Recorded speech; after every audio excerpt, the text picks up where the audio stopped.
All right, we Moyo everywhere we go. Moyo Nation. We've been talking about being an ember. I've told you that an ember is a small piece of glowing material in the midst of a dying fire. And sometimes I feel like that is what we need to be. We need to be the ember that can keep the fire going or start the fire when the fire has died out. And I told you that to be an ember, you had to have emotional control. You had to be able to control your emotions, not let the moment control you, but you control the moment. We talked about motivation that comes from the inside.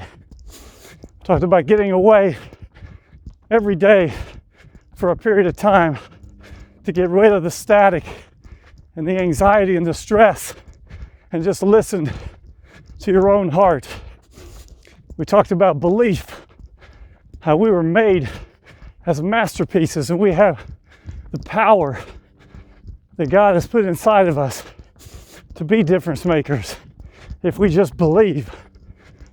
We talked about energy, how that ember has the potential energy inside of it to start a raging bonfire.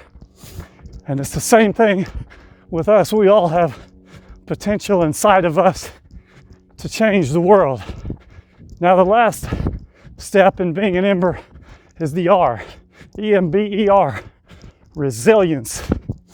Resilience is defined as the capacity to recover from difficulties.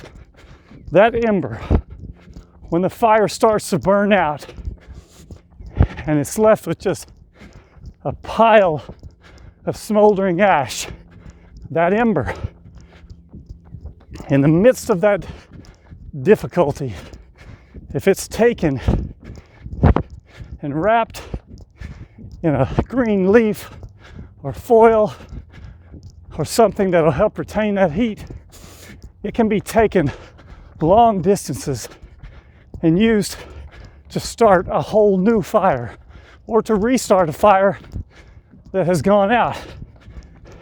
So regardless of the situation or the difficulty or whether or not that fire has burned out, that ember has the ability to recover from that and restart the fire.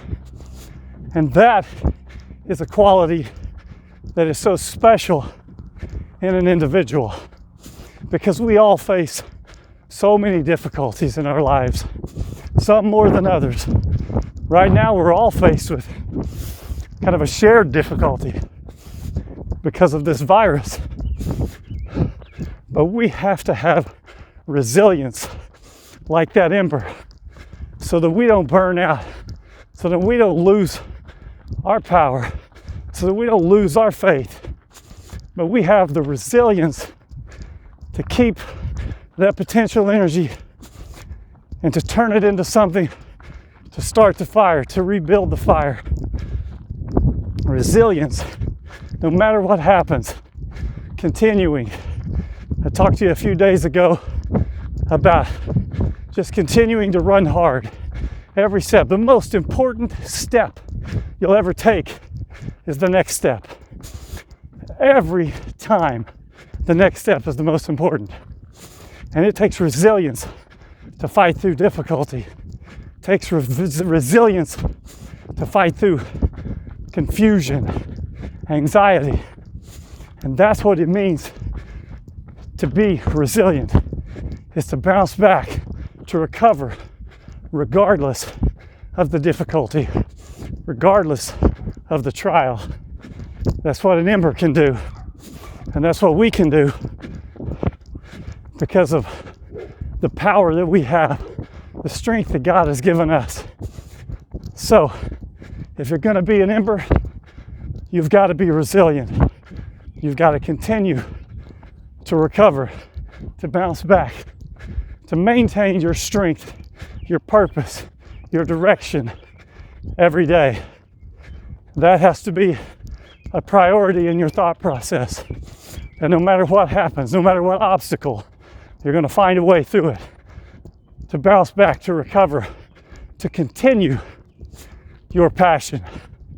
Continue to make the most of every possible opportunity to be that ember that keeps the fire burning. So be resilient, and let's mow everywhere we go.